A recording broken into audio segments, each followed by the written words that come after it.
हम समाजवादी पार्टी के लोग भी ये मानते हैं कि जो इलेक्शन कमीशन के अपॉइंटमेंट का जो तरीका है वो तरीका बदला जाए, वो कम से कम ऐसा हो, पारदर्शी हो, निष्पक्ष हो, दिखे कि हमारी भी कुछ भागीदारी है। क्योंकि जो व्यवस्था पहले थी उस व्यवस्था को अगर बदलने का काम किसी ने किया तो भारतीय जनता पार्टी ने किया है। इस व्यवस्था को बदलने का जो सुझाव कांग्रेस पार्टी की तरफ से है उस सुझाव से हम सहमत हैं। दूसरा सुझाव जो कांग्रेस पार्टी ने दिया है, थोड़े दिनों बाद सुधार आया है कांग्रेस में, इसके लिए हम उनको धन्यवाद और बधाई देते हैं। उन्होंने कहा, और अध्यक्ष महोदय मेरा भी सुझाव है कि इलेक्शन बैलेट पेपर से होना चाहिए, और इसलिए होना चाहिए कि बहुत प्रश्न लग रहे हैं, बहुत उंगली उठ रही है, इलेक्ट्रॉनिक चीजों पे बहुत सवाल खड़े हो रहे हैं, और केवल भारत के अंदर लोकतंत्र में नहीं, दुनिया के लोकतंत्र में। और ये जो लोग कुछ कह रहे हैं इलेक्ट्रॉनिक की बात और टेक्नोलॉजी की बात कर रहे हैं, मैं उनसे कहना चाहता हूं कि भारत और जर्मनी की तुलना कर लें, भारत और अमेरिका की तुलना कर लें, भारत की और जापान की तुलना कर लें, हम कहां खड़े हैं। अगर वो संपन्न देश जो टेक्नोलॉजी में हमसे कई गुना आगे हैं, अगर वो स्वीकार नहीं कर रहे ईवीएम, तो आखिरकार हम ईवीएम को क्यों स्वीकार कर रहे हैं। अगर उन देशों में लोकतंत्र है और बैलेट से वोट पड़ रहा है, तो यहाँ पर भी बैलेट से वोट पड़ना चाहिए। और जो मेरी जानकारी जहाँ तक पहुँचती और जानकारी है मुझे, वो जानकारी ये कहती है कि जर्मनी में अगर आप ईवीएम से वोट डालेंगे तो वो अनकॉन्स्टिट्यूशनल माना जाएगा। सोचो, जर्मनी जैसा देश बैलेट पेपर से वोट डलवा रहा है, तो आखिर भारत जैसा देश हम बैलेट पे क्यों नहीं जा रहे हैं। जो रिफॉर्म की बात आई है, सबसे पहला सवाल यही है कि रिफॉर्म का मतलब क्या होता है। जब कोई चीज अपने मूल रूप स्वरूप में होती है तो उसे फॉर्म कहते हैं, जो वो मूल फॉर्म को खो बैठती है तो डिफॉर्म हो जाती है, और फिर उसी मूल फॉर्म में ले जाने का जो प्रयास होता है वो रिफॉर्म कहलाया जाता है। अध्यक्ष महोदय, सवाल ये भी है कि रिफॉर्म की जरूरत क्यों पड़ी, हमारी चुनावी प्रक्रिया खराब क्यों हुई, उसे खराब किसने किया। किसी भी चीज के खराब होने के दो कारण होते हैं, एक ये कि उसे बाहरी लोगों ने खराब किया, और एक ये कि उसके अंदर से ही किसी ने खराब किया या किसी ने अपने स्वार्थ के लिए करवाया। तो अध्यक्ष महोदय, आज ये अजीब हालत है कि बाहर से ज्यादा चुनावी प्रक्रिया अंदर से खराब हुई है। और ये उदाहरण इसलिए मैं देना चाहता था बाई इलेक्शंस के और लोकसभा के इलेक्शन का, क्योंकि जिस तरह की शिकायतें की गई थीं, अध्यक्ष महोदय, एक भी शिकायत पे कार्रवाई नहीं हुई। एक और मैं उदाहरण देना चाहता हूं, फर्रुखाबाद का चुनाव लोकसभा का, हालांकि और लोकसभा के चुनाव को मैं नहीं कहूंगा, लेकिन फर्रुखाबाद का लोकसभा का चुनाव जो पिछली बार 2024 में बड़े करीब से मैंने देखा। वहां के जिलाधिकारी, वहां का पुलिस का प्रशासन पूरे दिन लाठी चलाता रहा, और कभी लाइट जाती थी, कभी लाइट आती थी। जब हम लोगों ने जानकारी करने की कोशिश की कि आखिरकार क्यों हो रहा है, तो पता लगा कि उन्हें रिजल्ट बदलना है। तो उत्तर प्रदेश का इस तरह एक रिजल्ट नहीं बदला गया, कई जगह रिजल्ट बदला गया। हम इलेक्शन कमीशन के सामने खड़े रह गए कि इलेक्शन कमीशन को बताते रहे कि धांधली हो रही है, लेकिन इलेक्शन कमीशन ने कोई सुनवाई नहीं की। ये केवल लोकसभा में नहीं, मैं फिर लौट करके आता हूं, जितने भी बाई इलेक्शन हुए हैं वहां पर वोट चोरी अध्यक्ष नहीं हुई, वोट डकैती हुई है। और मैं फिर कहता हूं, जहां जहां आप लोग जीते हो बाई इलेक्शन में, अभी 27 भी आने वाला है, अगर एक भी लोग वो जो विधानसभा आप जीत करके दिखा देना, मैं on the floor of house कह रहा हूं अध्यक्ष महोदय, अगर निष्पक्ष चुनाव होगा तो एक भी भारतीय जनता पार्टी वहां पर सीट नहीं जीतने वाली है।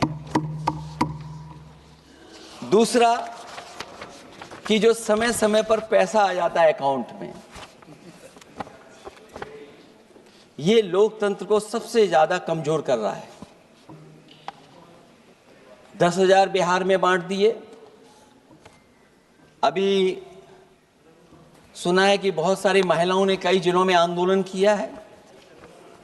वो 10,000 के वादे से मुकर रहे हैं लोग।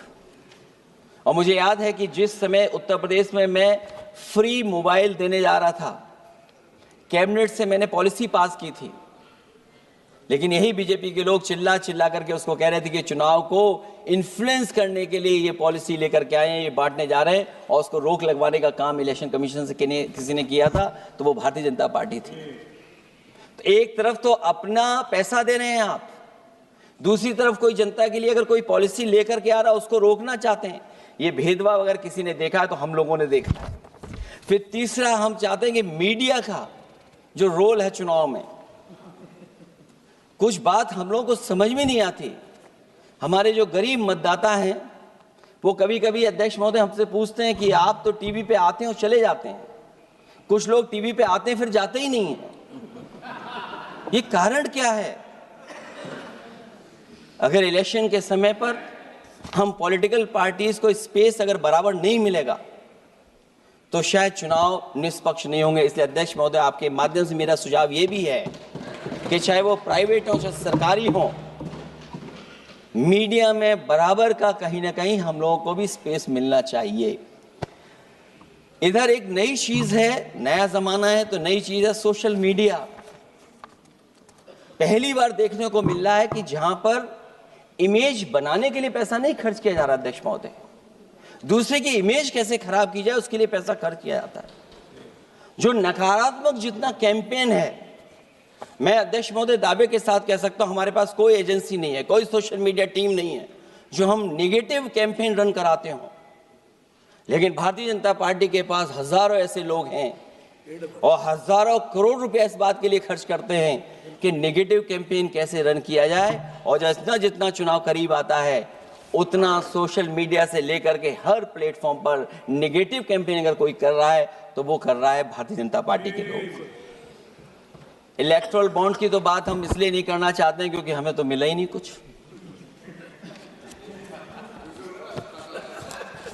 अध्यक्ष महोदय, क्या बात करूं मैं इलेक्टोरल बॉन्ड की? सबसे ज्यादा इलेक्टोरल बॉन्ड अगर किसी को मिले हैं तो सत्ता में बैठे हुए लोगों को मिले हैं। दूसरा कांग्रेस को मिला, कांग्रेस ही हमारे मित्र ऐसे कि हमें नहीं बताते कहां से मिलता है।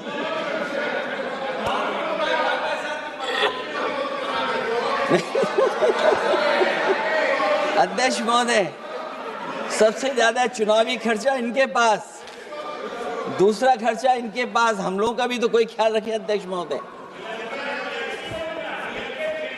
वो आप बता देना।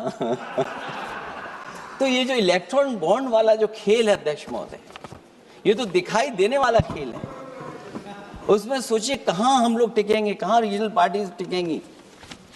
इसलिए अगर ये तरीका चुनाव होगा, खर्चा कैसे कम हो, इस पे भी इलेक्शन कमीशन को सोचना चाहिए कि ये खर्चा कैसे कम किया जाए। जहां तक एसआईआर की बात है, जो एसआईआर यूपी में चल रही है, अभी तक 10 लोगों की जान जा चुकी है। बीएलओ जो गांव-गांव जाने की और गली-गली जाने के लिए जिनको काम मिला है, उसमें लगभग 10 लोगों की जान जा चुकी है। 9 लोगों की हमारे पास सूची है। मुरादाबाद में बीएलओ सर्वेश सिंह ने फांसी लगा ली, उन पर काम का बोझ था। 29 नवंबर में बिजनौर में बीएलओ शोभा रानी को हार्ट अटैक हो गया। 29 नवंबर देवरिया लेखपाल आशीष कुमार ड्यूटी के दौरान तबीयत बिगड़ी और फिर उनके बाद मृत्यु हो गई। फतेहपुर में लेखपाल सुधीर कुमार ने शादी के एक दिन पहले फांसी लगा ली। और इस परिवार से तो मैं खुद मिला था जाकर के। अध्यक्ष महोदय, जब परिवार के लोगों से बातचीत हुई तो उन्हें ये बताया उन्होंने कि इतना काम का बोझ था उनके ऊपर, अधिकारी इतना दबाव बना रहे थे कि वो क्या करते। और जो इलेक्शन कमीशन ने अध्यक्ष महोदय कहा कि हम ट्रेनिंग देंगे बीएलओ को, मैं ये दावा कर सकता हूं कि उत्तर प्रदेश के बहुत कम बीएलओ को ट्रेनिंग मिली होगी। और यहां मैं कह सकता हूं कि एक भी बीएलओ को ट्रेनिंग नहीं दी गई जो देनी चाहिए थी। और जो बीएलओ लगाए गए हैं उनका पूरा परिवार लगा हुआ है कि कैसे भी अपने बीएलओ जो परिवार के सदस्य हैं उनकी मदद पहुंचाएं। महिला है वो फॉर्म नहीं भर सकती, कई बार उसके परिवार के सदस्य लगे हुए हैं कि कैसे फॉर्म भरवाएं हम उनका। तो 9 लोगों की जान गई है। हमने अपनी पार्टी की तरफ से तो 2 लाख रुपए की मदद की है। हमारी मांग होगी कि चुनाव आयोग और इस लोकतंत्र को मजबूत करने के लिए जो मदद होनी चाहिए 1 करोड़, और उनको सरकारी नौकरी मिलनी चाहिए। धांधली कैसे होती है? चुनाव होने से पहले ही वोट कट जाते हैं। हमारे राजीव राय जी बैठे होंगे, माननीय सदस्य, वो किताब लाए हैं कि नहीं लाए हैं? चुनाव घोषित नहीं हुआ वहां पर, लेकिन सरकार के लोगों ने मिलकर के वोट पहले ही काट दिया। अध्यक्ष महोदय, वहीं से दिखा दो, ये लिस्ट है। अगर एक भी इसमें गलत हो तो बता दीजिए, एक भी गलत हो अध्यक्ष महोदय। चुनाव हुआ नहीं, उससे पहले इलेक्शन कमीशन ने वोट काट दिए। और कितने वोट काटे हैं? 15,000 वोट काटे हैं। और 2027 के 22 के चुनाव में मैंने आरोप लगाया था कि इलेक्शन कमीशन ने जानबूझ करके और सरकार के लोगों ने मिल करके उत्तर प्रदेश में हर विधानसभा में वोट काटे थे और चिन्हित कर करके वोट काटे थे। और ये चिन्हित किया था कि ये समाजवादी पार्टी का वोट कौन है जिसको काटा जाए, और हजारों की संख्या में वोट काटे थे।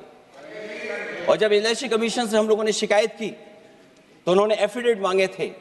मैंने हजारों लोगों के एफिडेविट दिए थे अध्यक्ष महोदय, और ये कहा था कि ये जिंदा थे। 17 में वोट डाला उन्होंने और 22 में जाकर के उनका वोट कट गया है। लेकिन किसी भी अधिकारी के ऊपर अभी तक इलेक्शन कमीशन ने कोई कार्रवाई नहीं की।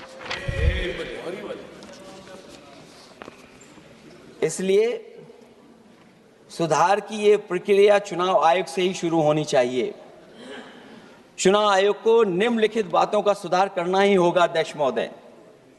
चंडीगढ़ में कैमरे के सामने की चोरी पर, बंदूक तानकर वोटरों को वोट डालने से रोकने पर, उपचुनाव में चुन चुनकर एक अधिकारी पोस्ट करने पर, जीतने के बाद भी सर्टिफिकेट बदल देने पर, चुनाव आयोग को हमारे द्वारा दिए गए हजारों एफिडेविट्स प्राप्त न होने की झूठी बात पर, जबकि हमारे पास जमा करने की रसीद है, वॉशिंग मशीन फार्मूले पर जिसमें एक दिन पहले का भ्रष्टाचारी अगले दिन भद्राचारी हो जाता है और ऊंचे पद पर बैठा दिया जाता है, सत्ताधारियों के पैसे बांटने पर पकड़े जाने पर सिद्धांतहीन राजनीति पर भी होना चाहिए।